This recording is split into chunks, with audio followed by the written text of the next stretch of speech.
Assalamualaikum warahmatullahi wabarakatuh. Saya Amalia Putri Hairani dengan nomor NPM 2211511008 dengan program studi arsitektur Fakultas Teknik Sipil dan Perencanaan Universitas Bung Hatta. Di sini saya akan menjalankan tugas kebung hattaan saya dengan dosen pengampu Insinyur Suryadimal SCMT. Materi yang akan saya bawakan hari ini adalah keteladanan Bung Hatta dari masa ke masa. Namun sebelum kita membahas inti topik utama kita hari ini, sebaiknya kita mengenal dulu siapa itu Bung Hatta.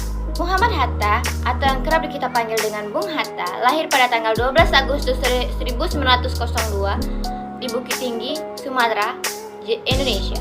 Ia adalah seorang tokoh perjuangan kemerdekaan Indonesia, pahlawan nasional, negarawan, dan ekonomi Indonesia yang menjabat sebagai Wakil Presiden Indonesia pertama. Ia bersama Soekarno adalah proklamator kemerdekaan, memainkan peran sentral dalam perjuangan kemerdekaan di Indonesia dari penjajahan Belanda, sekaligus memproklamirkan pada tanggal 17 Agustus 1945. Ia pernah menjabat sebagai Perdana Menteri dalam Kabinet Hatta I, Hatta II, dan RIS. Pada tahun 1956, ia mengundurkan diri dari jabatan Wakil Presiden. Perjuangan untuk kemerdekaan Indonesia sudah dimulai sejak beliau masih menempuh pendidikan di Belanda. Muhammad Hatta bersama teman-temannya mengupayakan banyak hal agar Indonesia merdeka.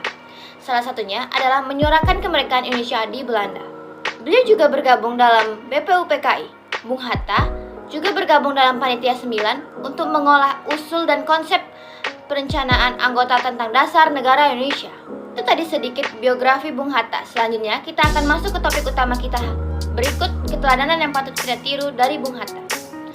Dikutip dari situs Kementerian Pendidikan dan Kebudayaan, Bung Hatta atau Muhammad Hatta adalah salah satu tokoh penting dalam sejarah Indonesia yang berperan sebagai Wakil Presiden pertama Indonesia dan salah satu proklamator kemerdekaan.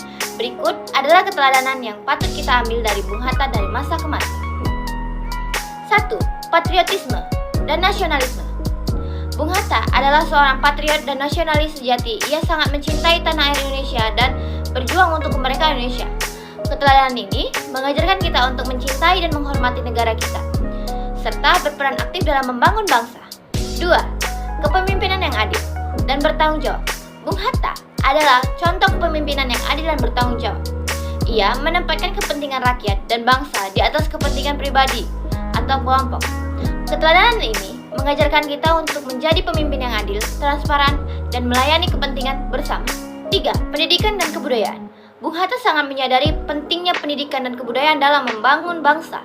Ia mendorong pengembangan sistem pendidikan yang inklusif dan berkualitas, serta melestarikan kebudayaan Indonesia. Keteladanan ini mengajarkan kita untuk menghargai ilmu pengetahuan, mendukung pendidikan yang merata, dan memperkaya kebudayaan kita. 4. Kemandirian ekonomi. Bung Hatta mendorong kemandirian ekonomi Indonesia dan penting pemerataan ekonomi. Ia memperjuangkan ekonomi dan yang berlandaskan pada keadilan sosial dan kemakmuran bersama. Keteladanan ini mengajarkan kita untuk berupaya mencapai kemandirian ekonomi dan mendorong serta dalam distribusi sumber daya. 5. Diplomasi dan persatuan. Bung Hatta adalah seorang diplomat yang ulung dan mampu menjalin hubungan dengan negara-negara lain. Ia juga menerapkan persatuan dan keberagaman untuk memperkuat bangsa. Keteladanan ini mengajarkan kita untuk mengutamakan diplomasi dan menyelesaikan masalah, serta membangun persatuan dan kesatuan di tengah perbedaan. Keteladanan Bung Hatta ini dapat dijadikan pedoman dalam membangun bangsa yang lebih baik, menjaga keutuhan negara, dan menghadapi berbagai tantangan yang ada. Mungkin itu saja yang dapat saya sampaikan dalam materi kita hari ini. Bila ada salah-salah kata, saya mohon maaf. Wabillahi taufiq wal hidayah. Wassalamualaikum warahmatullahi wabarakatuh.